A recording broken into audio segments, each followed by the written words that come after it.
सभी बीएलई भाइयों को मेरा नमस्कार। मैं Ajay Choubey, CSC state office Lucknow से। आज आज की मुलाकात श्रृंखला अंतर्गत आज हम बात करने जा रहे हैं, एक विशेष चर्चा करने जा रहे हैं आईआईबीएफ के संबंध में। हमारे साथ दिल्ली मुख्यालय से श्री अरुण प्रताप जी जुड़े हुए हैं, जो इस पूरे व्यवस्था को पैन इंडिया देख रहे हैं, सहयोग कर रहे हैं आपका।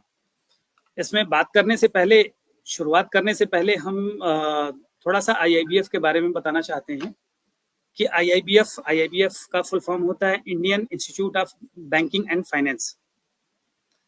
ये एक नियामक, एक तरीके से परीक्षा या कह सकते हैं एक ऐसी संस्थान है जो बैंकिंग सर्विसेज से संबंधित जो आवश्यक दस्तावेज या सर्टिफिकेशन का कार्य करती है, और ये भारत सरकार की सीधे संस्था है। इसने सीएससी के साथ मिलकर के आईआईबीएफ में आवेदन और परीक्षा, स्थानीय स्तर पे परीक्षा कराने की जिम्मेदारी सीएससी को दी हुई है। इसमें हमारे उत्तर प्रदेश से 1 लाख से अधिक नागरिकों को सर्टिफिकेशन हम लोग दे चुके हैं, करीब 1.5 लाख के करीब में होगा मेरी समझ से। और ये पीछे 5-6 सालों से सीएससी के माध्यम से ये सर्विस चल रही है। और जैसा कि आप सभी जानते हैं कि बीसीबीएफ करस्पॉन्डेंस लेने के लिए आपको आईआईबीएफ सर्टिफिकेट की जरूरत तो पड़ती ही है, लेकिन अब सीएससी का नया आवेदन भी करना है तो उसमें भी आपको आईआईबीएफ के सर्टिफिकेशन की आवश्यकता हो रही है। ऐसे में कुछ नई गाइडलाइंस आई हैं आरबीआई की, तो आज हम लोग पूरा चर्चा करेंगे। जो कंफ्यूजन की स्थिति है उस पर बात करेंगे। तो हमारा आप सभी से आग्रह होगा कि आप सभी बहुत ध्यान से इस सेशन को सुनेंगे, और साथ में अपने जो कुछ भी क्वेश्चंस होंगे चैट बॉक्स में आप डालिएगा। सेशन के अंत में हम लोग इस पे विस्तृत चर्चा करके आपके संदेह, जो भी सवाल होंगे, उसको पूरा करेंगे। तो बहुत बहुत धन्यवाद अरुण जी। काफी लंबे समय से हम इस सेशन को करना चाह रहे थे, लेकिन अभी स्ट्रेटजी क्लियर नहीं हो पा रही थी आईआईबीएफ की। तो आप हमारे साथ जो भी दर्शक हैं, बीएलई बंधु हैं, एकेडमी सेंटर वाले हैं, उनको थोड़ा सा आईआईबीएफ और आईआईबीएफ में जो नई प्रणाली आई है, नई व्यवस्था जो आरबीआई की गाइडलाइन के साथ है, तो इसके बारे में आप बताएंगे। नमस्कार चौबे जी, नमस्कार सभी बीएलई। तो हम जैसा आज चर्चा करने वाले हैं, तो आईआईबीएफ जो है, आईआईबीएफ का तो चौबे जी ने जैसे बताया आपको कि जो आपके, मेरी वॉइस क्लियर है? बिल्कुल बिल्कुल, आपकी वॉइस बहुत क्लियर जी। तो जो अभी व्यवस्था मतलब पहले चलती थी और अभी व्यवस्थाएं चल रही हैं, उनमें मतलब बहुत से डिफरेंसेज आ गए हैं, बहुत सी प्रॉब्लम्स मैंने देखा है, बीएलई के पास भी कुछ हैं। तो सबसे पहले हम ये समझते हैं कि आईआईबीएफ एक्चुअल में है क्या। आईआईबीएफ, जैसा सर ने बताया कि IIBF Indian institute of banking and finance की तरफ से एक सर्टिफिकेशन कराया जाता है बीसी एंड बीएफ का, ठीक है, जिसमें business correspondent and business finance के लिए किया जाता है। और उसमें आपके जैसे कियोस्क बैंकिंग हो गए, आपकी और फाइनेंशियल सर्विसेज होती हैं, उसमें वो यूज होता है, और उसमें वो मैंडेटरी भी होता है। और पीएसयू बैंक तो इसके बिना आपको कियोस्क बैंकिंग भी अलाउड नहीं करता है। आप शायद जानते होंगे, आपको रिक्वायरमेंट भी अभी होती है ग्राउंड लेवल पे। और न्यू बीएलई कोई जो बनना चाहता है, उसके लिए बीसीबीएफ का सर्टिफिकेट भी मैंडेटरी है। शायद आपको ग्राउंड पे ये रियलिटी आपको पता होगा। तो बीसीबीएफ का सर्टिफिकेट हमारा बहुत सी जगह यूज होता है। तो इसके लिए पहले क्या होता था कि कोई भी कैंडिडेट आता था, कोई भी कैंडिडेट या कोई भी बीएलई हमारे बीएलई पॉइंट पे रजिस्ट्रेशन करता था एग्जाम के लिए, और एग्जाम डेट सिलेक्ट करता था और एग्जाम सेंटर चूज करता था, और उस डेट पर वो एग्जाम दे के बीसीबीएफ का सर्टिफिकेट वो ले लेता था। अभी लेकिन आरबीआई ने कुछ उसकी गाइडलाइंस में कुछ चेंजेस किए हैं, कुछ मतलब अपनी सर्विस को कुछ इम्प्रूव करने के लिए या कुछ अच्छा सीखने के लिए, कुछ भी समझ लो। तो उसमें चेंजेस ये हुए हैं कि अब ऐसा नहीं है कि कैंडिडेट सीधा रजिस्ट्रेशन करेगा एग्जाम के लिए और वो आईआईबीएफ का सर्टिफिकेट ले सकेगा। इससे पहले उसको क्या करना पड़ेगा, उसके पहले उसको एक ट्रेनिंग करनी पड़ेगी, जिसमें 2 टाइप की ट्रेनिंग है। एक आईआईबीएफ की जो ट्रेनिंग है वो 42 आवर्स की है, और एक है आपकी 28 आवर्स की। तो 28 आवर्स की जो ट्रेनिंग है वो बेसिक सर्टिफिकेशन के लिए है, और एडवांस सर्टिफिकेशन के लिए जो ट्रेनिंग है वो आपकी 48 आवर्स की है। सॉरी 42 आवर्स की। अब उसमें मैं आपको एक बता दूं, बेसिक और एडवांस में कुछ डिफरेंसेज हैं। बेसिक जो सर्टिफिकेशन है, तो आपके एंड पे भी कुछ फाइनेंशियल सर्विसेज होती हैं, जैसे आधार इनेबल्ड पेमेंट सिस्टम वगैरह होता है, तो उसके लिए बेसिक सर्टिफिकेशन केवल आपका काम चल जाएगा। उससे केवल आप बेसिक सर्टिफिकेशन से आप कुछ इस तरह के काम ही कर सकते हैं, उसके अलावा और कुछ काम ज्यादा नहीं कर सकते। फाइनेंशियल मतलब नॉन फाइनेंशियल जितने भी हैं, ट्रांजैक्शनल और नॉन ट्रांजैक्शनल आप समझते हैं, तो नॉन ट्रांजैक्शनल जितने भी हैं वो आप बेसिक सर्टिफिकेशन के थ्रू कर सकते हैं, और AEPS भी उसके थ्रू आप कर सकते हैं। लेकिन एडवांस जो सर्टिफिकेशन है, उससे आप जितने भी टाइप के फाइनेंशियल सर्विसेज हैं, जो इंश्योरेंस में भी इन्वॉल्व होती हैं और बैंकिंग सर्विसेज में इन्वॉल्व होती हैं, उनको आप सभी एडवांस सर्टिफिकेशन से कर सकते हैं। तो देखो, सबसे पहला आपको समझने की ये बात है कि आपका जो CSC पॉइंट है, वो कैंडिडेट का फर्स्ट ऑफ पॉइंट है, क्योंकि अब तक जितना भी कैंडिडेट आता था वो आपके पास ही आता था, और अभी भी आपके पास ही आ रहा है सबसे पहले। तो इसमें आपको समझने की ये जरूरत है कि आपको उनको अच्छे से आज गाइड करना है कि कैसे उसको सर्टिफिकेट लेना है, कहाँ पे उसको जाके मतलब ट्रेनिंग लेगा, फिर उसके बाद क्या क्या प्रोसेस से गुजरना पड़ेगा, और कहाँ कहाँ पे ट्रेनिंग ली जा सकती है। तो ये चीजें समझना आपको थोड़ा सा जरूरी रहेगा। तो इसके लिए मैं आपको बता दूं, आपके पास कैंडिडेट आता है, उसको आप गाइड कीजिए कि उसको जो ट्रेनिंग है, वो RBI ने 4 इंस्टीट्यूट डिफाइन किए हैं, जिसमें एक निस्बर्ड है, एक बर्ड है, और एक आपका IIBM है। बर्ड और IIBM ने अभी तक ट्रेनिंग स्टार्ट नहीं की है। अभी तक जितने भी बैचेज निकले हैं, जो भी बैचेज अलॉट हुए हैं, वो अभी निस्बर्ड ने ही स्टार्ट किए हैं, और किसी ने स्टार्ट नहीं किए हैं। उन्होंने कुछ बैच अभी फिनिश भी कर दिए हैं। तो उसके बाद आपके पास कैंडिडेट आ भी रहा होगा, आपके यहाँ रजिस्ट्रेशन भी हो रहे हैं, मैंने देखा है। एग्जाम भी स्टार्ट हो गए हैं, और एग्जाम मतलब सर्टिफिकेशन लोगों के पास कंप्लीट हो गए हैं एग्जाम देने के बाद। तो सबसे पहला पॉइंट ये है कि आपको गाइड कैसे करना है। गाइड करने के लिए आपको बस कुछ नहीं करना है। देखो, मेरा कहने का मतलब ये है कि हमने पहले भी समझाया था कि जो हमारा IIPF का सर्टिफिकेशन है, उसके अंदर हम केवल और केवल एग्जाम की रेस्पॉन्सिबिलिटी लेते हैं। जो ट्रेनिंग की रेस्पॉन्सिबिलिटी है वो हमारी नहीं है, CSC उसके अंदर इन्वॉल्व नहीं है। लेकिन फिर भी हमें कैंडिडेट को अच्छे से गाइड करना है, जिस तरह से उसको ट्रेनिंग ले सकता है, जैसे, ठीक है ना।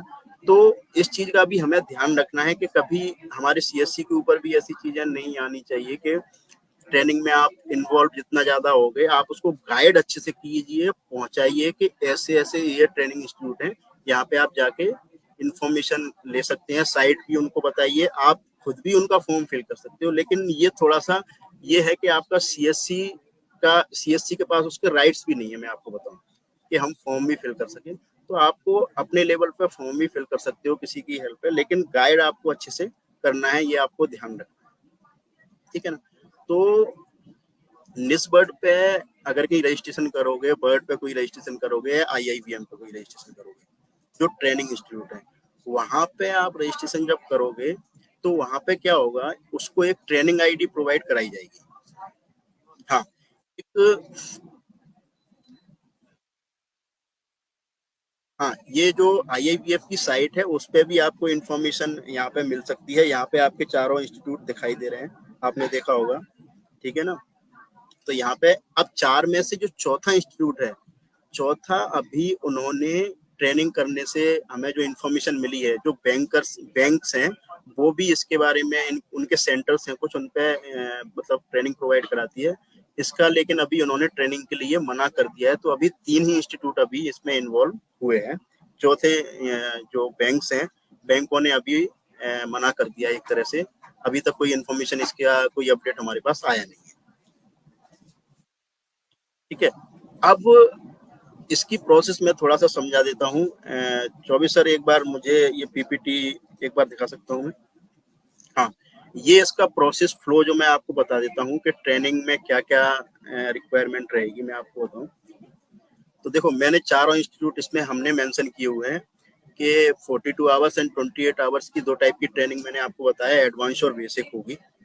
उसके जिसमें IIBM है, बर्ड है और निस्बर्ड है। ये 3 इंस्टीट्यूट हैं। चौथा इंस्टीट्यूट ने अभी कुछ भी मतलब IIBF को भी कोई अपडेट नहीं दिया है कि हम अभी ट्रेनिंग करा रहे हैं या कराएंगे, लेकिन RBI ने ये फाइंड आउट किए हैं कि हम ये ट्रेनिंग इन जो इंस्टीट्यूट हमने दिए हैं आपको इन पे ही ट्रेनिंग लेने जाना है।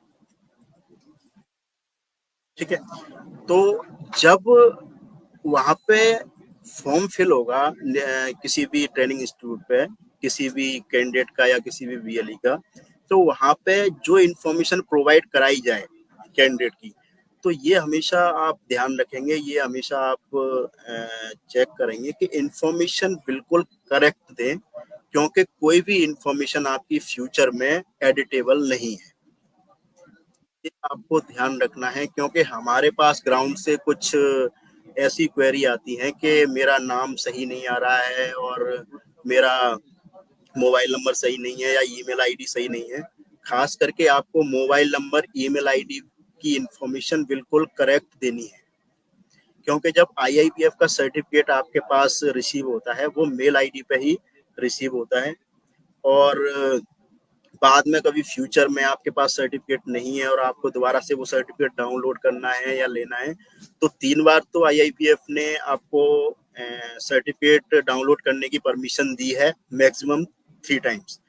चौथी बार आप अगर कहीं डाउनलोड करने जाते हो तो आपको वो डाउनलोड नहीं करने देता IIBF, उसके लिए आपको रिक्वेस्ट ही रेज करनी पड़ती है और वो आपकी मेल आईडी पर रिसीव होता है, और मेल आईडी आपकी इसके लिए करेक्ट होनी चाहिए, ये आपको ध्यान रखना है। कोई भी इंफॉर्मेशन आपको करेक्ट बिल्कुल चेक करके अच्छे से इंस्टीट्यूट को देनी है, क्योंकि सेम इंफॉर्मेशन आपकी एग्जाम रजिस्ट्रेशन के टाइम पे यूज होगी। ये आप हमेशा ध्यान रखें, और ये कैंडिडेट को भी आप गाइड करें, और आपको भी रिक्वायरमेंट होती है तो आपको भी ये चीजें ध्यान रखनी है और ये आपको उनको इंफॉर्मेशन प्रोवाइड करानी है।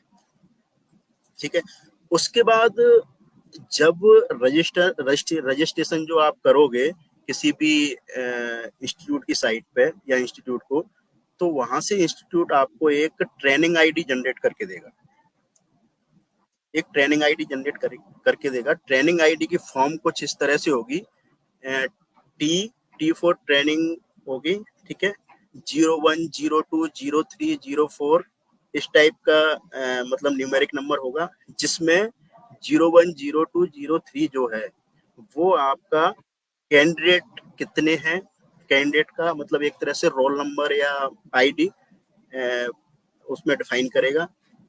सेकंड फॉर्म उसकी होगी T01, ठीक है, उसके बाद फिर बीबी मतलब बेसिक का सर्टिफिकेट है, BA मतलब एडवांस का सर्टिफिकेट है, ठीक है, BA, BB, उसके बाद एक न्यूमेरिक वैल्यू और होगी 01, 02, 03, उसका नंबर है, उसका जो वो डिफाइन वहां पे जो न्यूमेरिक वैल्यू है वो डिफाइन करेगी कि ये ट्रेनिंग कौन से बैच की है, 01 बैच की है या 02 बैच की है या 03 बैच की है, वो वहां पे वो डिफाइन करेगी।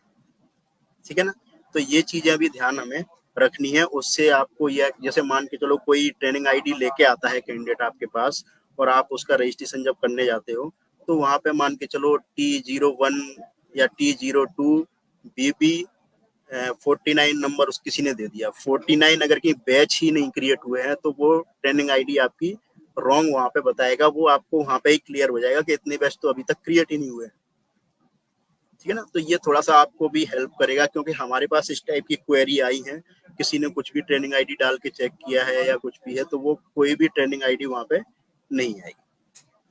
ठीक है, तो वहां से एक ट्रेनिंग आईडी जनरेट होगी, जब ट्रेनिंग फिनिश हो जाएगी तो वो ट्रेनिंग आईडी लेके कैंडिडेट आपके पास आएगा, ट्रेनिंग आईडी लेके कैंडिडेट आपके पास आएगा, उसका आपको फॉर्म फिल करना है। ठीक है, तो आपका जो डिजिटल सेवा पोर्टल है वहां पे आपने देखा होगा, तो आपके जो प्रोडक्ट का नाम था वहां पे पहले एग्जामिनेशन फी हुआ करता था, आपने देखा होगा, उस प्रोडक्ट का नाम एग्जामिनेशन फी था, अभी उस प्रोडक्ट का नाम IIBF एग्जामिनेशन फी हो गया है। ठीक है, आप अगर कहीं ब्लू मार्क में देख पा रहे होंगे, वहां पे आप IIBF सर्च बार में डालेंगे तो IIBF एग्जामिनेशन फी आ जाएगा, उस पर आप जैसे ही क्लिक करेंगे तो इस टाइप की कुछ विंडो आपके पास ओपन हो जाएगी जिसमें सेंटर कोड एंड पासवर्ड और कैप्चा आपको फिल करना है। तो सेंटर कोड और पासवर्ड आपकी हमने स्टेट टीम डिस्ट्रिक्ट टीम को डिस्ट्रीब्यूट कर दिए हैं। आप उनसे लेके और यहाँ पे सेंटर कोड और पासवर्ड आप डाल सकते हैं।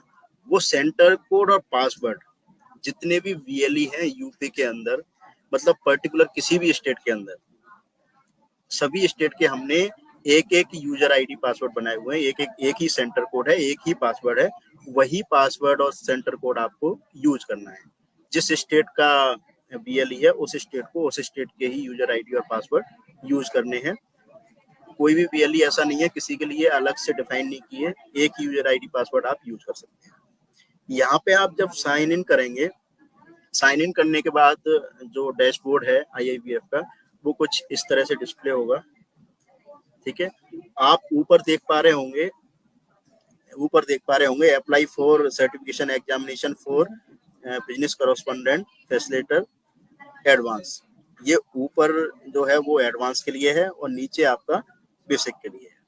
इस पे आप जैसे ही क्लिक करेंगे बेसिक या एडवांस पे, यहाँ पे आपको देख रहे हैं ट्रेनिंग आईडी डालनी है, जो ट्रेनिंग आईडी वहां से मिलेगी। हाँ, एक और बात इसमें मैं आपको बताना थोड़ा समझूंगा। ट्रेनिंग आईडी है, ट्रेनिंग आईडी की फॉर्म इसी टाइप की होगी, ये हमेशा ध्यान रखें, क्योंकि कुछ हमारे पास ग्राउंड से कुछ ऐसी चीजें आ रही हैं कि वो सर्टिफिकेट पे एक आईडी डली है, वो ट्रेनिंग आईडी समझ रहे हैं। वो ट्रेनिंग आईडी नहीं है। ये ट्रेनिंग आईडी आपको मोबाइल नंबर, आप जो कैंडिडेट का रजिस्टर्ड मोबाइल नंबर है और रजिस्टर्ड मेल आईडी है उस पे ही रिसीव होगी है, क्योंकि ये कॉन्फिडेंशियल है। ये किसी को डिस्क्लोज भी नहीं करनी है, क्योंकि फॉर्म जो फिल होगा वो इसके थ्रू ही होगा, है ना। ये डिस्क्लोज भी नहीं होनी है। ये जब आप एग्जामिनेशन फॉर्म फिल करने जाएंगे तभी ये आपको प्रोवाइड करानी है, और ये कैंडिडेट के मोबाइल नंबर और मेल आईडी पे रिसीव हो रही है। तो ये हमेशा आपको ध्यान रखना है और इसको डिस्क्लोज ऐसे ही नहीं करें। ये भी आपको सभी कैंडिडेट को भी गाइड करना है और आपको भी इस चीज का ध्यान रखना है। जैसे ही आप ट्रेनिंग आईडी डाल के गेट डिटेल्स पे क्लिक करेंगे तो जो भी इंफॉर्मेशन आपने ट्रेनिंग इंस्टीट्यूट को प्रोवाइड कराई थी, अपनी ट्रेनिंग इंस्टीट्यूट को जो आपने इंफॉर्मेशन उसको प्रोवाइड कराई थी, वो डेटा आपका यहाँ पे फैच होके आ जाएगा। जितना भी इंफॉर्मेशन आपने प्रोवाइड की, यहाँ पे आपको कोई भी इंफॉर्मेशन फिल नहीं करनी। यहाँ पे सभी इंफॉर्मेशन आपको पहले से फिल हुई मिलेगी, जो इंफॉर्मेशन आपने वहाँ पे प्रोवाइड कराई थी। यहाँ पे आपको केवल एक चीज फिल करनी है। आप देखेंगे एग्जाम का मीडियम है, एग्जाम सेंटर का नाम है, ठीक है, वेन्यू नेम, जो मतलब आप पहले भी फिल करते थे। एग्जाम सेंटर की जो भी इंफॉर्मेशन है वो आपको यहाँ पे फिल करनी है कि कौन सी डेट आपको रिक्वायर है एग्जाम देने के लिए, कौन सा टाइम पे आप एग्जाम देने जाओगे, कौन सी स्टेट में आपको जाना है, कौन सा एग्जाम वेन्यू है। वो सभी एग्जाम से रिलेटेड, एग्जाम सेंटर से रिलेटेड आपको इंफॉर्मेशन यहाँ पे पुट करनी है। ठीक है, यहाँ पे आप जैसी इंफॉर्मेशन फिल हो जाएगी, यहाँ पे आप सबमिट करोगे तो यहाँ पे आपको पे करने के लिए आ जाएगा, आपको पे करना है। ठीक है, यहाँ पे पूरी इंफॉर्मेशन आप देख रहे हो, पूरी इंफॉर्मेशन यहाँ पे आ रही है एग्जाम से रिलेटेड। पे नाउ पे जैसे ही आप क्लिक करेंगे उसके बाद आप कंफर्म करेंगे। देखो, आपने जो मतलब एग्जामिनेशन, आईआईबीएफ एग्जामिनेशन फी के थ्रू गए थे, तो आपका डिजिटल सेवा पोर्टल पे आपका लॉगिन था, ठीक है ना। आप अगर कहीं लॉगिन थे पहले से तो आपको फिर से लॉगिन करने की रिक्वायरमेंट नहीं है। आपको अगर कहीं डिजिटल सेवा पोर्टल लॉगिन नहीं किया हुआ है तो आपको फिर से एग्जामिनेशन डिजिटल सेवा पोर्टल यहाँ पे लॉगिन करने की रिक्वायरमेंट रहेगी। जो आपके क्रेडेंशियल है वो आपको डालने हैं डिजिटल सेवा पोर्टल के। यहाँ पे आप साइन इन करोगे, यहाँ पे आप जो आपका वॉलेट है सीएससी का उससे प्रोसेस करोगे पे नाउ पे, और उसके बाद आपको यहाँ पे पासवर्ड डालना होता है, और यहाँ पे आपकी पास की होती है जो वॉलेट की, जो आपको मतलब दिन भर आप इसी से पेमेंट करते हैं तो आपको सबको पता है पास की क्या है। यहाँ पे आप पास की करेंगे और पे करेंगे। ठीक है, यहाँ पे कुछ पेमेंट रिसीप्ट वगैरह जनरेट होगी। अभी ये जो थी कुछ, इसमें हमने पेमेंट रिसिप्ट ही वहां पे रखी है, और IIPF जो एडमिट कार्ड जनरेट करेगा, IIPF जो भी एडमिट कार्ड जनरेट करेगा, वो एडमिट कार्ड जो है ना कैंडिडेट के मेल आईडी पे जाके रिसीव हो जाएगा। इसलिए मेल आईडी के लिए विशेष करके उससे कैंडिडेट से ये बोलें कि आपको जो मेल आईडी और मोबाइल नंबर है वो आपको अच्छे से मतलब क्लियर देना है, उसमें इंफॉर्मेशन में कोई भी फॉल्स इंफॉर्मेशन नहीं होनी चाहिए, ये ध्यान रखना है, ठीक है ना। एडमिट कार्ड के लिए अब मैं आपको बता दूं कि कभी कभी ये भी होता है कि कैंडिडेट VLE से भी कहता है कि मेरा एडमिट कार्ड जनरेट नहीं हुआ है, मेरा एडमिट कार्ड नहीं आया है। तो उसके लिए भी एक लिंक हमने शेयर किया हुआ है, आप सभी को पता होगा, ठीक है। नहीं तो आप अपनी स्टेट डिस्ट्रिक्ट टीम से भी ले लेना, वो लिंक है जिससे आप एडमिट कार्ड दोबारा से भी डाउनलोड कर सकते हैं, कैंडिडेट खुद कर सकता है, आप भी उसका करके उसको दे सकते हो। और बाई चांस एडमिट कार्ड नहीं भी रिसीव होता है तो वो क्वेरी अपने जो भी चैनल है डिस्ट्रिक्ट टीम या स्टेट टीम के थ्रू, वो आप हमें उसका इशू रेज करेंगे, आपको एडमिट कार्ड वहां पे दे दिया जाएगा, ठीक है ना। और कुछ कंसर्न में मैं आप लोगों से एक ये भी बात कहना चाहता हूँ कि जो भी इशू मतलब फीस आपकी कट जाती है और आपका ट्रांजैक्शन सक्सेसफुल नहीं होता है, फेल्ड हो जाता है ट्रांजैक्शन जो भी होते हैं, तो उसके लिए टिकट्स हैं, ठीक है। आप टिकट सिस्टम जो है, आप टिकट सिस्टम के थ्रू आप इशू रेज कर सकते हैं, और टिकट सिस्टम के थ्रू आपको उसका रिप्लाई प्रॉपरली पॉजिटिवली जो भी सॉल्यूशन मिलेगा वो उस पर दिया जाएगा, और आप जिस भी चैनल से देना चाहें हम आपकी प्रॉब्लम का सॉल्यूशन वहाँ पे करेंगे। देखो ऐसे भी इशू हमारे पास बहुत आते हैं कि ट्रांजैक्शन मेरा फेल हो गया लेकिन मतलब पेमेंट भी डिडक्शन हो गया, तो वो एक प्रोसेस वॉलेट की है, वो ऑटोमेटिक डिडक्शन जो होता है वो रिवर्ट भी तुरंत हो जाते हैं, तो उसके लिए भी आप टिकट भी रेज कर सकते हैं, और जो भी सॉल्यूशन है वो हम करते हैं इसके लिए, ठीक है। और एडमिट कार्ड का विशेष करके मैं आपसे फिर से कहना चाहता हूँ, एडमिट कार्ड रिसीव नहीं होता है कैंडिडेट को, कुछ भी नहीं हो, जो भी मेल पे भी नहीं आता है, कभी कभी हो सकता है मेल पे भी कभी स्पाम में चला गया या किसी और वे में वो रिसीव नहीं हो पाया, तो वो किसी भी चैनल के थ्रू, ग्रुप सबके बने हुए हैं, किसी भी चैनल के थ्रू जो भी मतलब डिस्ट्रिक्ट टीम के थ्रू कांटेक्ट करना चाहे या स्टेट टीम के थ्रू हमसे कांटेक्ट करना चाहे या डायरेक्टली जो भी चैनल है उसके थ्रू आपको एडमिट कार्ड भी प्रोवाइड कराया जाएगा। लेकिन ऐसा नहीं है, किसी भी चीज में घबराने की जरूरत नहीं है कि एडमिट कार्ड नहीं हुआ, जो भी है इस चीज का भी आपको ध्यान रखना है। कोई मतलब कोई ऐसा नहीं है, उसको लेके नहीं बैठना है कि मैं एग्जाम देने नहीं गया और नहीं, क्योंकि हमारे पास कुछ केस ऐसे भी आते हैं, तो इस चीज का थोड़ा सा ध्यान रखना होता है कि किसी का मतलब कभी किसी भी वजह से एग्जाम नहीं हो पाया और वो फिर हमें 2-2 महीने बाद 3-3 महीने बाद इन्फॉर्म कर रहा है, तो उसका फिर सॉल्यूशन थोड़ा सा आप समझ रहे हो, वो थोड़ा सा ऐसा हो जाता है कि उसका सॉल्यूशन मिलना थोड़ा सा मुश्किल, IIBF की तरफ से भी हमें मुश्किल हो जाता है, ठीक है ना। तो तुरंत इन्फॉर्म करें, जो भी समस्या है उसका आपको तुरंत बताना है, किया जाएगा। जहां तक मैं समझ पा रहा हूँ आपकी जो एडमिट कार्ड आपको पता ही है कुछ इस तरह का आता है सबको, जहां तक है ये जो प्रोसेस है वो आप सबको समझ में आ गई होगी, इसमें मुझे नहीं लगता कि कुछ चीज ऐसी बची हुई है। तीसरा हम थोड़ा सा ये आते हैं कि कुछ हमारे पास ये भी चीजें आती हैं कि मेरा सेंटर दिखाई नहीं दे रहा है, मुझे एग्जाम के लिए रजिस्ट्रेशन करना है लेकिन मेरा सेंटर सिस्टम में नहीं दिखाई दे रहा है जब मैं रजिस्ट्रेशन करने जा रहा हूँ। एक साइट पे भी लोग बाग जाते हैं जो ESDS कनेक्ट करके वेन्यू लिस्ट करके एक साइट है, उस पे भी बहुत से लोग कहते हैं मेरा सेंटर, तो उस साइट को आप प्रेफर मत कीजिए। जो ESDS कनेक्ट वेन्यू लिस्ट करके जो साइट है वहाँ पे आप उस पे जो इन्फॉर्मेशन है वो बहुत पुरानी इन्फॉर्मेशन है, नई इन्फॉर्मेशन उसके ऊपर नहीं है। जो पहले कभी सेंटर हुआ करते थे बहुत पहले, वो उनकी लिस्ट उनके पास है, वो अपडेटेड लिस्ट नहीं है। तो आपको अपना सेंटर जिसके भी मतलब IIBF के सेंटर रन कर रहे हैं उसको आपको फाइंड आउट करने के लिए सबसे अच्छा तरीका यही है कि आपको कैंडिडेट जब आप रजिस्ट्रेशन करेंगे तो कैंडिडेट रजिस्ट्रेशन करते टाइम आपका सेंटर उस लिस्ट में दिखाई देगा जिसके अप्रूव्ड हैं। जो अप्रूव्ड सेंटर हैं वो उस लिस्ट में दिखाई देंगे। और किसी भी वजह से जिसके सेंटर पहले चल रहे थे और उनके सेंटर डीएक्टिवेट हुए हैं, तो जो भी कंसर्न है वो सेंटर मैं आपको बता दूं, उसमें ऐसा भी हो सकता है किसी भी एक्टिविटी की वजह से वो डीएक्टिवेट किए गए होंगे। तो इसमें हम जो भी है, इसमें हम आपके कुछ भी वो नहीं कर सकते कि वो नहीं दिखाई दे रहे हैं, पहले दिखाई दे रहे थे, नहीं अब नहीं दिखाई दे रहे हैं।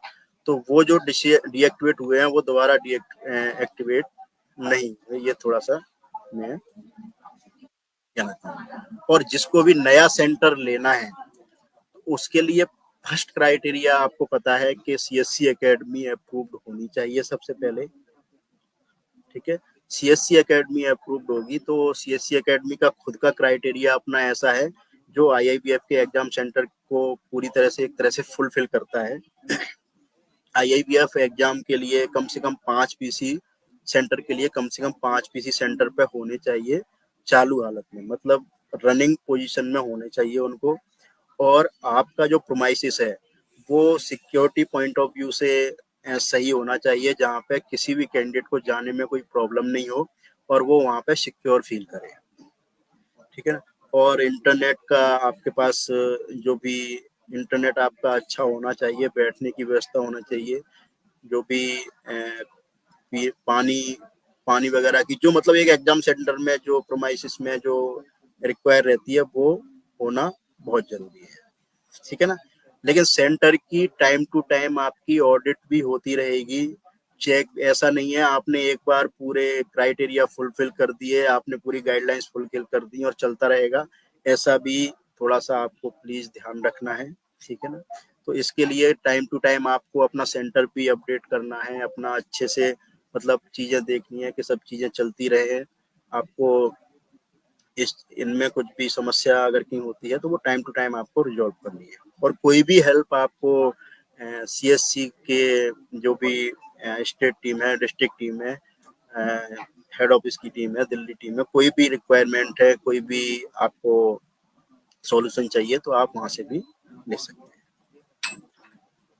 तो यही कुछ था। तो और कुछ तो जो भी आपकी क्वेश्चन। जी सर, धन्यवाद। अब थोड़ा सा डिस्कस कर लेते हैं। जैसे कि आपके पूरे इस प्रेजेंटेशन से जो बात मुझे समझ में आई कि अब सीएससी के माध्यम से आईआईबीएफ एग्जाम और रजिस्ट्रेशन दोनों ही शुरू हो चुके हैं। नए ट्रेनिंग किए हुए छात्र हमारे सेंटर पे आ रहे हैं और आवेदन हो रहा है। तो ये सभी आप लोगों के लिए इंफॉर्मेशन के लिए एक घोषणा है कि सीएससी से एग्जाम शुरू हो चुका है और रजिस्ट्रेशन की प्रक्रिया भी शुरू हो चुकी है स्मूथली। अब आते हैं कि जो अभी अरुण जी ने बताया इसमें नया क्या है। तो आरबीआई गाइडलाइन के हिसाब से एक मानक के अनुसार आपके पास सेंटर होना चाहिए। ट्रेनिंग सेंटर की बात मैं कर रहा हूं, अभी मानक के अनुसार सेंटर होना चाहिए, वहीं पे आईआईबीएफ के लिए आप सेंटर अप्रूव करेंगे। और अमूमन सीएससी एकेडमी है वो लगभग सारे मानक को पूरा करता है, तो सीएससी एकेडमी ही प्राथमिकता के स्तर पे आईआईबीएफ एग्जाम सेंटर के रूप में चयन की जा रही है।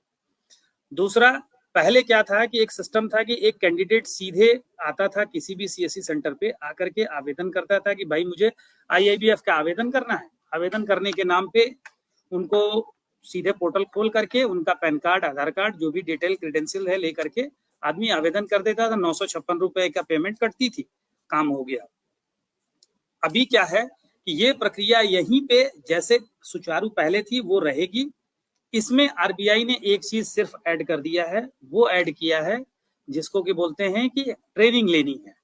यानी कि एग्जाम देने से पहले आरबीआई द्वारा अधिकृत 4 संस्थानें हैं जिसका कि जिक्र मैंने अभी किया। कुछ लोग क्वेश्चन कर रहे हैं मेरे भाई, मैं अभी क्वेश्चन पे भी आऊंगा। आप सभी लोग अपने अपने क्वेश्चन सब लीजिए, क्योंकि अगले 5-7 मिनट में हम लोग अभी सेशन को क्लोज करेंगे।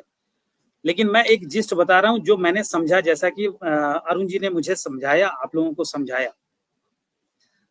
कैंडिडेट को उन 4 संस्थानों के पास ट्रेनिंग के लिए जाना होगा जो भी कैंडिडेट के लिए कन्वीनियंट हो। ट्रेनिंग 2 माध्यम से हो रही है, एक ट्रेनिंग ऑनलाइन और ऑफलाइन भी हो सकती है, क्योंकि अभी मेरे पास ऑफलाइन की कोई खबर नहीं आई है।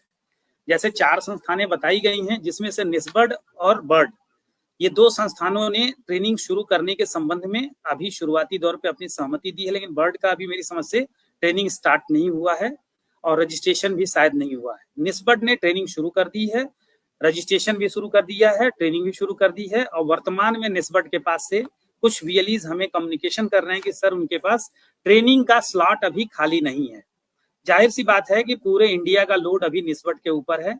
निस्बड की संस्थान का स्ट्रक्चर इतना बड़ा नहीं है जितना अभी उन्हें होने की जरूरत है, जो चूंकि डिजिटल प्लेटफॉर्म पे उनको काम करना है और आप लोग कुछ इतना ज्यादा है ना, जब से सीएससी हिंदुस्तान में आई है बहुत सारे काम जो है ना ह्यूज पैमाने पे होते हैं। कोई फार्म भरना हो, चाहे प्रधानमंत्री वो किसान सम्मान निधि का फार्म भरना हो, तो रातों रात लाखों फार्म भर जाते हैं, करोड़ों केवाईसी हो जाती है सिर्फ आप लोग की वजह से। तो इस वजह से सूचना क्रांति में ये बहुत तेजी से आप लोग किसी भी चीज को फैलाते हैं। तो जब ट्रेनिंग की बात आएगी, ट्रेनिंग होना है, तो आप लोग के माध्यम से ट्रेनिंग फैल गया। अब कैंडिडेट दौड़ रहे हैं, एक साथ तेजी से दौड़ रहे हैं। अब तो सीएससी में भी आईआईबीएफ एग्जाम लेना मैंडेटरी कर दिया है कि सीएससी आईडी के लिए। तो चीजें बहुत तेजी से हो गई हैं। तो ऐसे में उनके ऊपर लोड बढ़ा है। अभी उनकी 4 संस्थानें हैं, वो लोग भी अपना स्ट्रक्चरिंग कर रहे हैं। धीरे धीरे मुझे लगता है हफ्ते 10-15 दिन में चीजें और स्मूथ हो जाएंगी जब पैरेलली इंस्टीट्यूट काम करना शुरू कर देगा। अब बात करते हैं, तो इसके लिए आपकी निस्बड की साइट पे जाना होगा। अब आप गूगल पे जाकर के निस्बड जो ही लिखेंगे तो आपको दिखाई देगा। फिलहाल मैं अभी आप लोगों को एक स्क्रीन फिर से मैं दोबारा शेयर कर दे रहा हूं, जिससे कि आप उन संस्थानों के बारे में समझ सकें।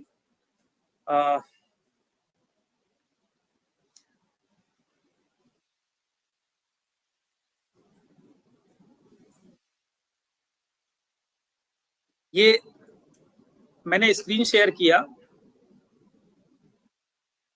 ये निस्बड का वेबसाइट है। गूगल पे अरे ये आईआईबीएफ आप गूगल पे लिखेंगे तो वहां पे बीसीबीएफ करके लिखा होगा, उस पे जाएंगे तो ट्रेनिंग फॉर बीसीबीएफ। तो यहाँ इन्होंने अपनी बात को लिखा है कि अप्रैल 2024 से ट्रेनिंग आवश्यक है और जिसके लिए ये 4 ट्रेनिंग संस्थानों के नाम बताए गए हैं।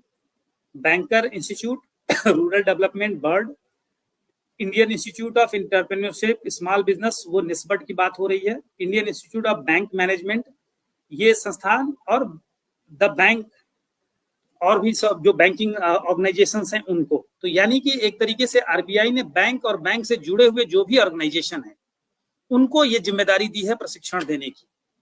तो आप लोगों को इनके माध्यम से इसको आप लोगों को फॉलो करना होगा। मैं एक निस्बड की साइट खोलता हूं, चूंकि ये आपसे अभी रिलेटेड बिल्कुल नहीं है कि मैं इसके बारे में आपको विशेष बताऊं समझाऊं, लेकिन हाँ ये जरूर है कि चूंकि आपके पास ही कैंडिडेट आते हैं तो ऐसे में आप उनको बता सकें कि ये वेबसाइट है।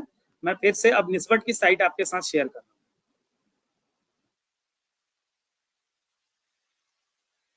आप निस्बड की साइट देख पा रहे होंगे। निस्बड की साइट ये है।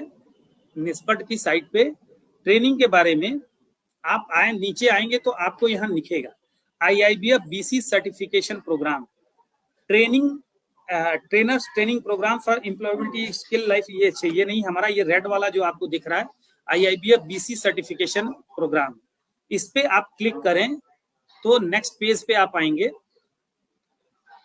नेक्स्ट पेज पे जब आएंगे तो यहाँ पे इसके बारे में बीसी एडवांस क्या है वो सारी चीजें आपको यहाँ पे जानकारी मिलेगी। इनके हेल्प डेस्क के बारे में है, सारी जानकारी यहाँ पे आपको मिलेगी। तो आप लोग यहाँ से जानकारी प्राप्त कर सकते हैं। अब आते हैं मुद्दे पे कि जो ही आपके पास, चूंकि आप लोग जाहिर सी बात है आप लोगों के क्लाइंट बेस होते हैं। कोई कैंडिडेट कोचिंग कर रहा है तो आप किसी कोचिंग सेंटर में गए, वहां जाके बताते हैं बच्चों को। डिग्री कॉलेज में जाते हैं, कैंप करते हैं, बताते हैं कि आईआईबीएफ सर्टिफिकेशन आपके पोर्टफोलियो में सीवी में लगना जरूरी है, जिसके लिए आपको ये ट्रेनिंग करानी होगी। वहां से आप आएंगे तो हमारे यहाँ आवेदन हो जाएगा, हम आपकी ट्रेनिंग और के साथ आपका ये एग्जामिनेशन वगैरह में आपकी मदद करेंगे, हमारी संस्था के द्वारा होगा। तो ऐसे में ये बेसिक इन्फॉर्मेशन आपके पास रखना जरूरी है। कुछ वीएलई ये बेसिक इन्फॉर्मेशन के साथ काम अपना शुरू कर चुके हैं, तो यहाँ कंफ्यूजन कोई नहीं है, चीजें स्पष्ट हैं। हाँ, अब आईआईबीएफ को लेके एक गंभीरता जरूर है कि मैं विशेषकर एकेडमी सेंटरों के लिए ये लाइन बोलना चाहता हूँ कि पहले कुछ लापरवाहियां होती थी सेंटर खुलता नहीं था, कैंडिडेट गया और सुनने में आता था कि सर मैं ट्रेनिंग सेंटर के सामने खड़ा हूँ और एग्जाम से ट्रेनिंग सेंटर बंद है, या यहाँ कोई फैसिलिटी नहीं है, जनरेटर नहीं है, लाइट नहीं है, तो उस बंदे का 900 रुपए का नुकसान हो जाता था। अभी क्या है कि 900 रुपया प्लस ट्रेनिंग की फीस भी नुकसान होने की गुंजाइश है। ऐसे में बहुत ही संवेदनशील हो जाता है और हम ये मान के चलते हैं कि यूपी में जितने भी ट्रेनिंग एग्जाम सेंटर चल रहे हैं, या तो वो मानक के अनुसार अपना रहेंगे या फिर उनकी संख्या कम होगी, क्योंकि हमें इस पे बहुत ज्यादा नुकसान होना बहुत बड़ी बात हो जाएगी। आप खुद भी सोच लें कि 4,000-5,000 रुपये आपका नुकसान हो जाए और थोड़ी सी लापरवाही पे, तो सब कुछ सीरियस होने की जरूरत है। और इस संस्था के लिए बड़ा यूनिक प्रोडक्ट है, यूनिक सर्विस है, जो आप ही के पास है, अन्यत्र किसी के पास नहीं है। तो इसको आप लोग ध्यान रखें। अब हम चलते हैं क्वेश्चन आंसर की। अच्छा, एक सबसे बड़ी जो और अरुण जी ने जो बात बताई, मेल आईडी और मोबाइल नंबर, ये सबसे इंपॉर्टेंट है रजिस्ट्रेशन के समय, ट्रेनिंग के रजिस्ट्रेशन के समय या एग्जाम रजिस्ट्रेशन में जो भी है, ये दो चीज अगर सही नहीं हुआ तो किसी भी प्रकार का ना आपको ट्रेनिंग आईडी मिल पाएगी कैंडिडेट को, ना ही एडमिट कार्ड मिलेगा, सर्टिफिकेट लेकर के तो उसमें समस्या आएगी, कम्युनिकेशन में समस्या आएगी। तो ये ध्यान रहे कि आप लोग मेल आईडी और मोबाइल नंबर स्पष्ट और सही ढंग का भरें, इसमें किसी भी प्रकार का कोई गलती ना होने पाए। और फॉर्म सबमिट करने से पहले जरूर सामने वाले को दिखा के कंसेंट जरूर लीजिए आप लोग, अदरवाइज चीजें आपके ऊपर आएंगी। और साथ में आप लोग ठेकेदारी बिल्कुल मत लीजिएगा कि हमारे यहाँ से करो तो हम पास करवा देंगे, ऐसे बहुत सारे सेंटर हम लोगों ने बंद कराए हैं। और शायद ये जो आज ट्रेनिंग की जो स्थिति बनी है और एग्जाम सेंटर की रिवाइज वेरिफिकेशन हमने कराई है, वो यही है कि लापरवाहियां बहुत हुई हैं, उसे नहीं करना है और मानक के अनुसार एक सुचिता के साथ एग्जाम कराना है।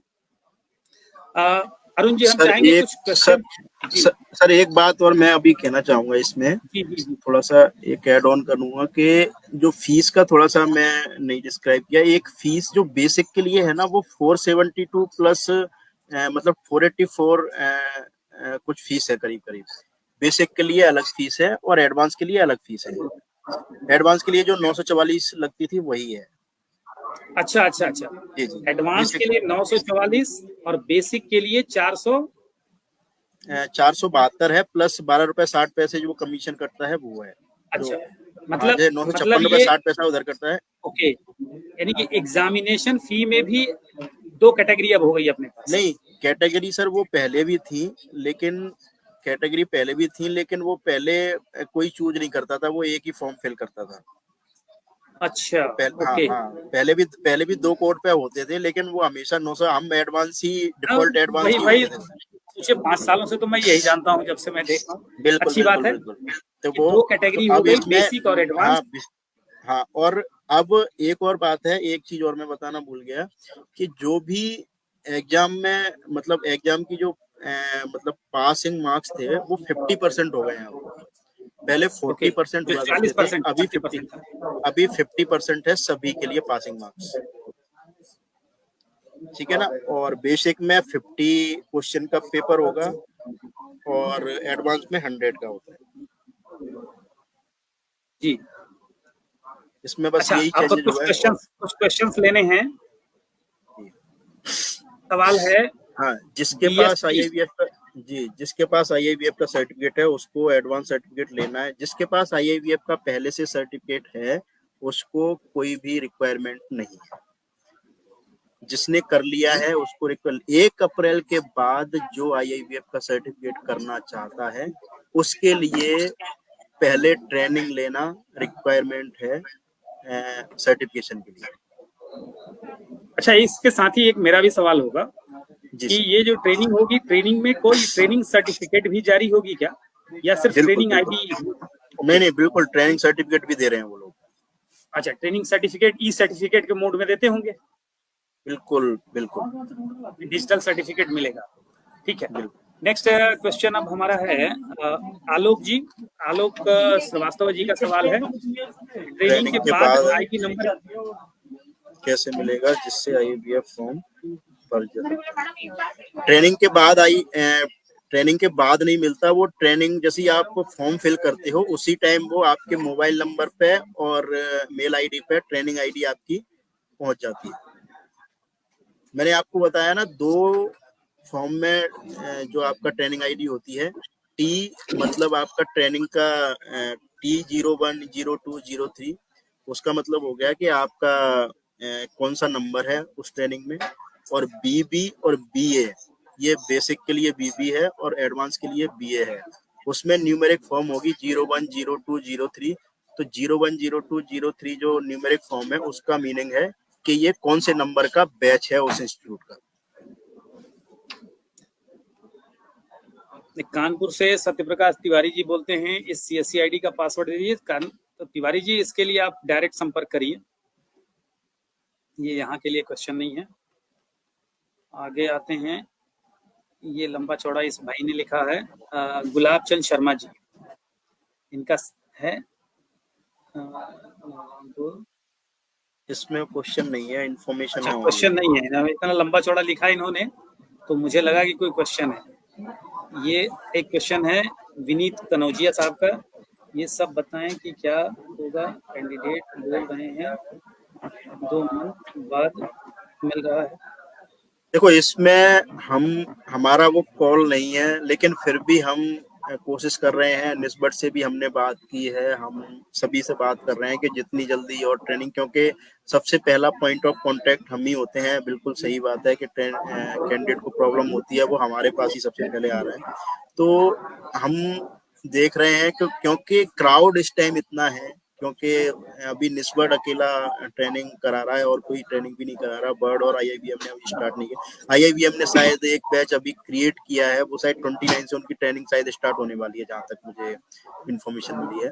तो निस्बत अकेला करा रहा है, तो उनके पास ही अभी, और RBI ने एक और उनको इंस्ट्रक्शन दिए हैं कि 35 से ज्यादा का बैच नहीं बनाना है।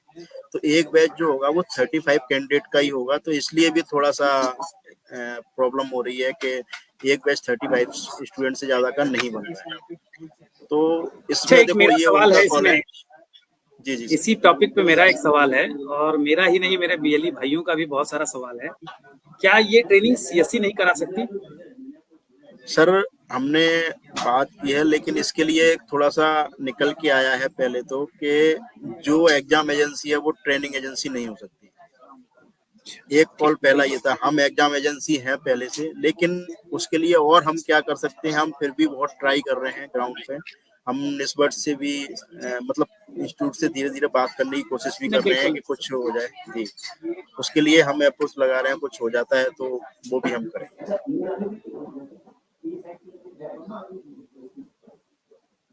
ये गुलाब चंद रजिस्ट्रेशन जी, पहले कैसे इसके होगा? बारे में हम लोग बता चुके हैं, एक PPT चलाई गई है कि ये कैसे होगा।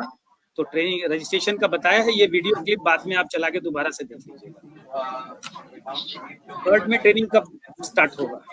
आप उनकी एक बार वेबसाइट विजिट करते रहें। उस पर जैसे ही ट्रेनिंग स्टार्ट होगी वो आपको वहीं से इंफॉर्मेशन मिल सकती है। और हमारे पास जो भी इंफॉर्मेशन आती रहती है, हम बाकायदा के जो व्हाट्सएप ग्रुप बने हुए हैं या जो भी मतलब मीडियम है इंफॉर्मेशन का, वहाँ से प्रोवाइड कराते रहते हैं सभी, जितने भी BLE हैं, जो भी स्टेट टीम है, डिस्ट्रिक्ट टीम है। तो हमें जो इन्फॉर्मेशन मिलेगी वो हम आपको प्रोवाइड कराते रहेंगे, और इन्फॉर्मेशन आपको वेबसाइट पे बेहतर मिल सकेगी। उनकी पे आप अगर ही देखेंगे तो वहीं से आपको अपडेट मिलेगा इसके बारे में। अच्छा, मनीष कुमार जी लिखते हैं, ये मैं चाहूंगा कि आप बोल के पढ़ें, बड़ा अच्छा ही कुछ लिखा किरण है।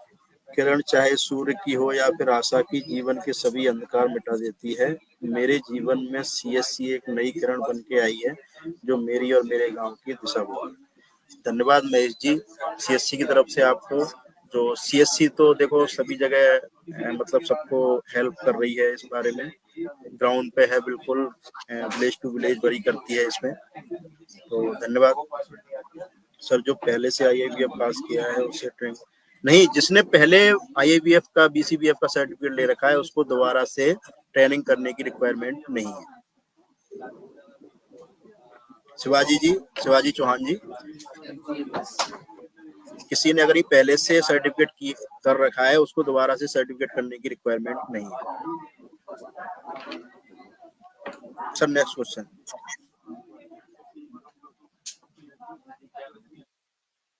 ट्रेनिंग फॉर्म भरने के लिए आप एक बार वीडियो को दोबारा से प्ले करके देखें। हमने पूरी इंफॉर्मेशन, पूरा पीपीटी भी शेयर की हुई है, उसमें पूरी गाइडलाइंस हमने बताई है कैसे कैसे फॉर्म फिल होगा, क्या क्या आपको करना पड़ेगा, उसमें क्या क्या प्रोसेस है, वो आप देख सकते हैं। और कोई भी प्रॉब्लम और होती है तो आप अपनी डिस्ट्रिक्ट टीम, स्टेट टीम से भी आप कांटेक्ट कर सकते हैं, कोई भी इश्यू इससे रिलेटेड होता है।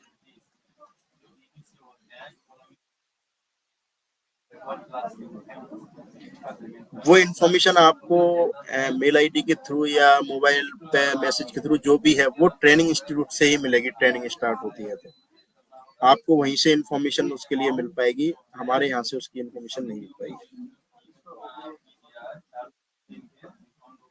कैंडिडेट को ट्रेनिंग कोर्स कंप्लीट करने पर IIBF अप्लाई का एक लिंक जा रहा है, उस पर कैंडिडेट अप्लाई कर दे रहा है और CSC से अप्लाई करने पर ऑलरेडी अप्लाइड शो हो रहा है।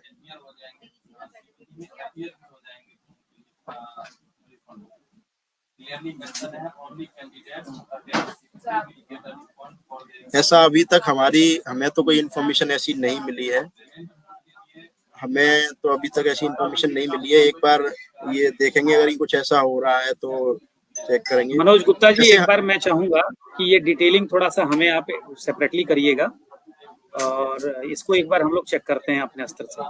जी। और वैसे आपके पास से जाएगा तो आपके पास ही आएगा अधिकतर वो। जी। तिवारी जी पूछते हैं कि क्या फॉर्म भरते समय कैटेगरी सेलेक्ट करने का ऑप्शन होगा, प्लीज कंफर्म।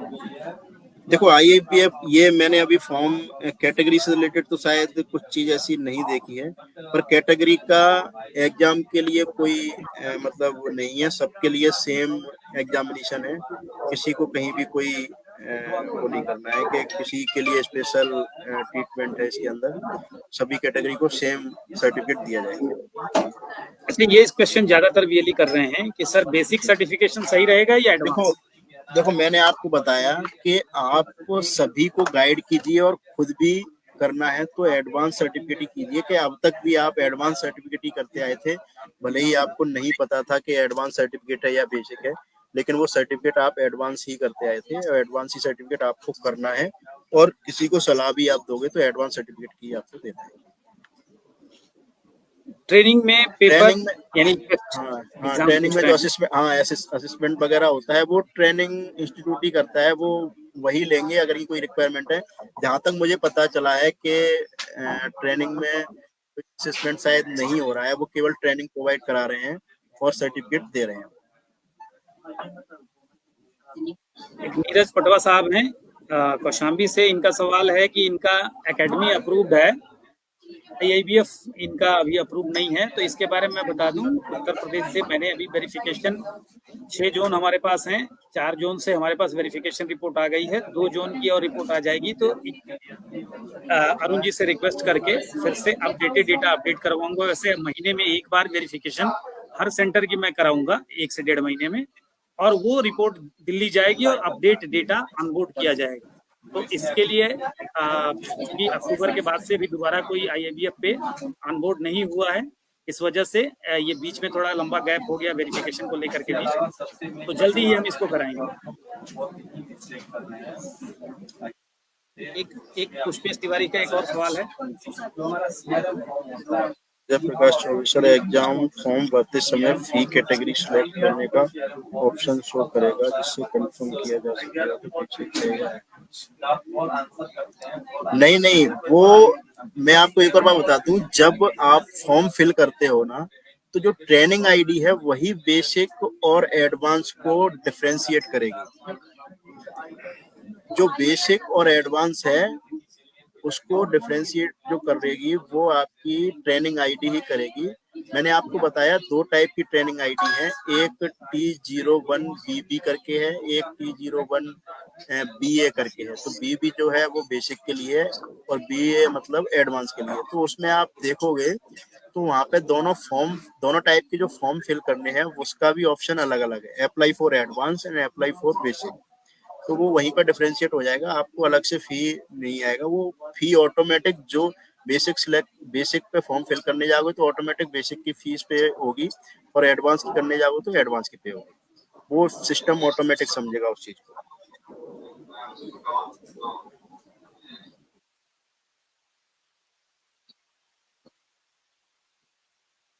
मेरे पास बहुत से लोगों का है, तो इसमें आप एक काम कीजिए, आप अपने ब्राउजर की एक बार ब्राउजर की जो हिस्ट्री वगैरह है, कुकीज वगैरह है, वो एक बार क्लियर कर लीजिए, तो आपको वो दिखने लगेगा। अच्छा, एक इनकॉग्निटिव विंडो पे ही चल रहा है ज्यादातर, मैं देख रहा हूँ। नहीं सर, वो इनकॉग्निटो पे नहीं, वो एक्चुअल में क्या है, इनकी हिस्ट्री डिलीट नहीं है। हिस्ट्री डिलीट करेंगे तो सेम ब्राउजर पे भी चलेगा। वो इनकॉग्निटो पे क्या है, कुकीज नहीं होती, इसलिए वो नहीं करता।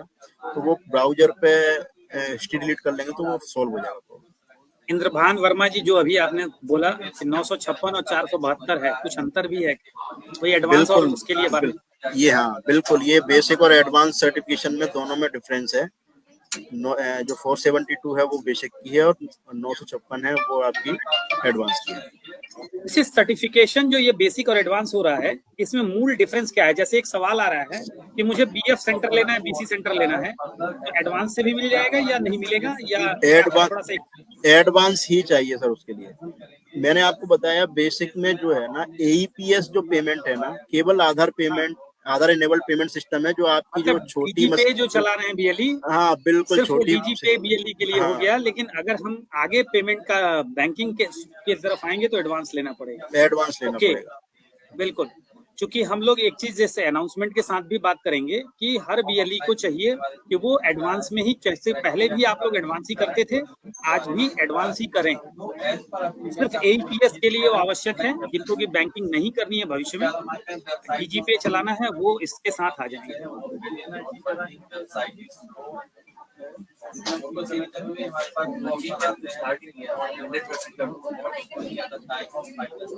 अब कुछ कॉमन से क्वेश्चंस वही दोहराए जा रहे हैं।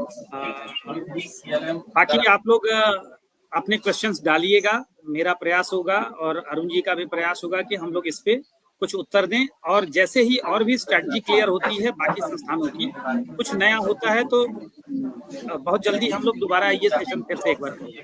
तो अरुण जी बहुत बहुत धन्यवाद। अंतिम चलते चलाते धन्यवाद सर, बहुत जी बहुत बहुत धन्यवाद आपका, सभी बीएलई का, चौबे सर आपका भी। बस यही है कि आप ग्राउंड पे थोड़ा ग्राउंड की रियलिटी समझिए और चीजों को अच्छे से करने की कोशिश कीजिए, और कैंडिडेट को जितना हो सके मदद कीजिए और उसको बताइए कैसे क्या करना है। और आप भी जिसका एग्जाम सेंटर है, जो रजिस्ट्रेशन केवल करते हैं, तो सभी एग्जाम सेंटर वालों से खास करके मुझे ये कहना है कि अपने कहीं कैंडिडेट आपके पास अलॉट है, वो आपके पास इंफॉर्मेशन मैसेज के थ्रू आती है कि ये आपके यहाँ एग्जाम शेड्यूल हुआ है, तो आपको तो सेंटर अपना ये देखें कि हमेशा खुला रखें। जिस दिन एग्जाम है उस दिन सेंटर हमेशा खुला रहना चाहिए। हमारे पास ऐसी बहुत सी कंप्लेंट्स आती हैं कि कैंडिडेट एग्जाम देने गया है और सेंटर ओपन नहीं मिला। तो इस चीज का थोड़ा सा प्लीज आपसे वो है कि आपको सेंटर हमेशा ओपन रखें जब भी एग्जाम हो, तो आपके लिए भी थोड़ा सा ये रहेगा। नहीं तो उसमें जो आपकी जो मतलब अनियमितताएं पाई जाएं, तो उसके लिए थोड़ा सा हमें सेंटर पे भी कुछ ना कुछ एक्शन लेना पड़ता है, क्योंकि आईआईबीएफ की तरफ से भी साफ हमें निर्देश है इस बारे में। तो इस चीज का थोड़ा सा ध्यान सबको रखने की जरूरत है। ठीक है, बहुत बहुत धन्यवाद आपका, सबका बहुत बहुत धन्यवाद। धन्यवाद अरुण जी। इसी के साथ हम आज का ये सत्र यहीं पे समाप्त करते हैं। फिर अगले सत्र में कुछ नई सेवा के बारे में आप लोगों से फिर चर्चा की जाएगी। ज्यादा से ज्यादा इस प्लेटफॉर्म का आप लोग उपयोग करें और लोगों को जागरूक करें। धन्यवाद। ओके, धन्यवाद सर, थैंक यू।